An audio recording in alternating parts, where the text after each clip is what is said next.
Hello everyone, mystery file में आप सबका स्वागत है। आज का वीडियो एक ऐसे सीरियल किलर के बारे में है जिसे आज तक कोई भी पकड़ नहीं पाया। So let's discuss more about Jack the ripper.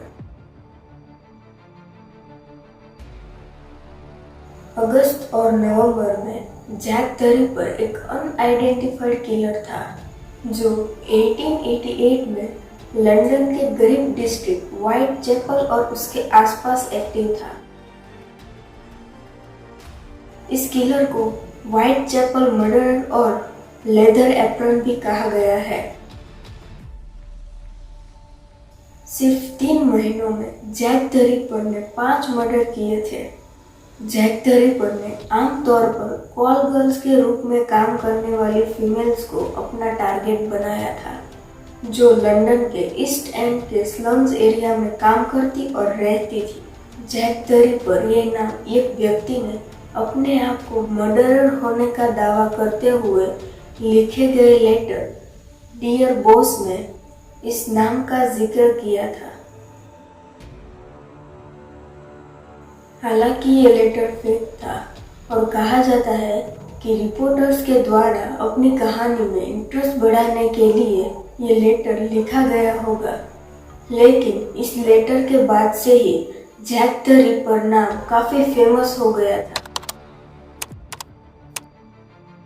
Jack the ripper बहुत ज्यादा क्रूर सीरियल किलर था। वैसे तो 1888 और 1892 के बीच में 11 मर्डर्स हुए थे, लेकिन 5 मर्डर्स की पैटर्न जैक द रिपर से मिलती थी। 31 अगस्त की रात को जैक द रिपर ने व्हाइट चैपल में एक औरत का मर्डर किया। पुलिस को उसकी बॉडी सुबह 4 बजे मिली। जैक द रिपर ने उस औरत के गले में 2 गहरे कट किए, जिसमें से एक ने स्पाइन तक के सारे टिश्यू को पूरी तरह से अलग कर दिया था, जिससे उस औरत की तुरंत ही मौत हो गई। उसके बाद उसने कई और घाव किए जो ऊपर से नीचे की तरफ बने थे और एक इंटरनल ऑर्गन गायब कर दिया। सेम यही पैटर्न गले पे 2 गहरे कट, बॉडी पे सैकड़ों घाव और हर एक विक्टिम के इंटरनल ऑर्गन्स को गायब करता। विक्टिम्स की बॉडी पर बने घाव को देखकर पुलिस का मानना था कि ये सीरियल किलर ह्यूमन बॉडी के बारे में काफी ज्यादा जानकारी रखता है। इसीलिए पुलिस का मानना है कि ये शायद डॉक्टर या मेडिकल फील्ड में काम करता होगा। आफ्टर 1 वीक 8 सितंबर सैटरडे की सुबह को पुलिस को जैक द रिपर के शिकार हुई एक और औरत बॉडी सेम पैटर्न वाले कंडीशन में मिली। जैक द रिपर जैसे जैसे मर्डर करता वो विक्टिम्स को और घाव देता जाता। कुछ केसेस में तो विक्टिम को पहचानना भी मुश्किल हो गया था। उसके बाद 30 सितंबर को 2 विक्टिम्स और 9 नवंबर को जैक द रिपर आखिरी विक्टिम की बॉडी मिली। सारे के सारे murder end of the month या वीकेंड्स की रात को हुए थे। इसीलिए पुलिस ने अनुमान लगाया कि शायद खूनी कोई स्टेबल जॉब करता होगा। आगे बढ़ने से पहले please like, share and subscribe my channel for future updates. Whitechapel murders के दौरान पुलिस, न्यूज़पेपर और कई व्यक्तियों को मर्डर के रिलेटेड सैकड़ों लेटर्स मिले। कुछ लेटर्स में नेक इरादे से लिखी गई सलाह थी कि कैसे खूनी को पकड़ा जाए, लेकिन उनमें से ज्यादातर फेक लेटर्स थे। लोगों ने ऐसा दावा किया कि ये सारे लेटर्स खूनी ने खुद लिखे हैं, लेकिन इनमें से सिर्फ 3 लेटर्स इम्पोर्टेंट थे। पहला, जो 27 सितंबर को सेंट्रल न्यूज एजेंसी को मिला हुआ द बॉस लेटर, जो 29 सितंबर को स्कॉटलैंड यार्ड को भेज दिया गया था। दूसरा, 1 अक्टूबर को सेंट्रल न्यूज एजेंसी को ही मिला हुआ सोसी पोस्ट कार्ड और आखिरी में तीसरा 16 अक्टूबर को व्हाइट चैपल कमेटी के नेता को मिला हुआ फ्रॉम द हेल लेटर। वैसे तो फ्रॉम द हेल लेटर की हैंडराइटिंग बाकी दो लेटर से अलग थी, लेकिन ये लेटर एक छोटे बॉक्स में आया था और उसके साथ इंसान की आधी किडनी भी थी।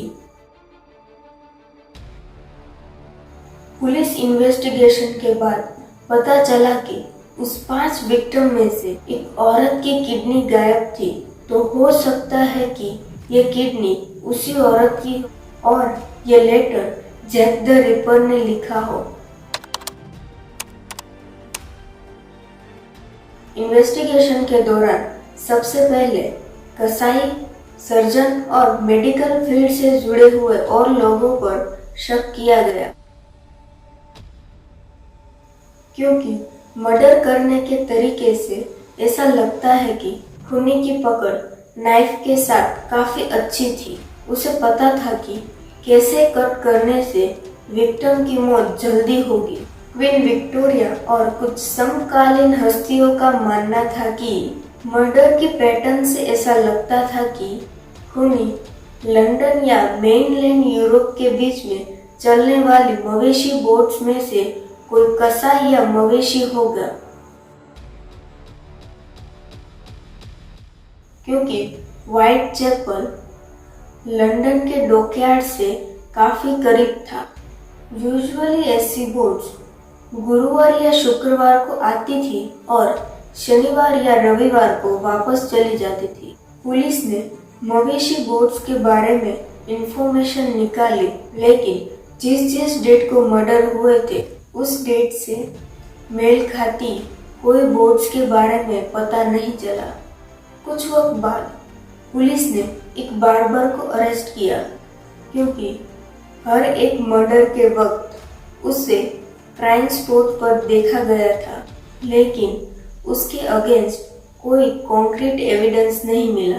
जैक द रिपर की वास्तविक पहचान और उसके प्रोफेशन के बारे में कई थियरीज थी, लेकिन अथॉरिटी उनमें से किसी के साथ भी अग्री नहीं है। यहाँ तक कि सस्पेक्ट की संख्या 100 से भी अधिक हो गई थी।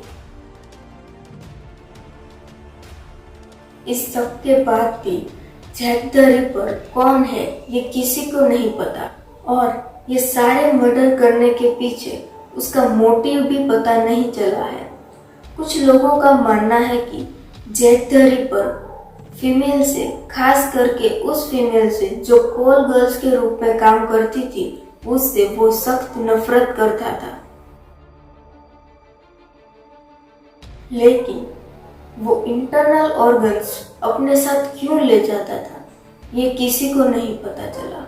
ये सारे सवाल जैक द रिपर के साथ मिस्ट्री बन गए हैं। 130 साल के बाद भी जैक द रिपर की मिस्ट्री को आज तक कोई भी सॉल्व नहीं कर पाया है। हालांकि कई लोगों ने कोशिश की और आज भी कर रहे हैं, लेकिन उसके खिलाफ कोई भी कॉन्क्रीट एविडेंस नहीं होने की वजह से इस मिस्ट्री को कोई भी सॉल्व नहीं कर पा रहा है। इसी के साथ आज की मिस्ट्री फाइल यहीं पे क्लोज होती है। Stay safe and stay healthy.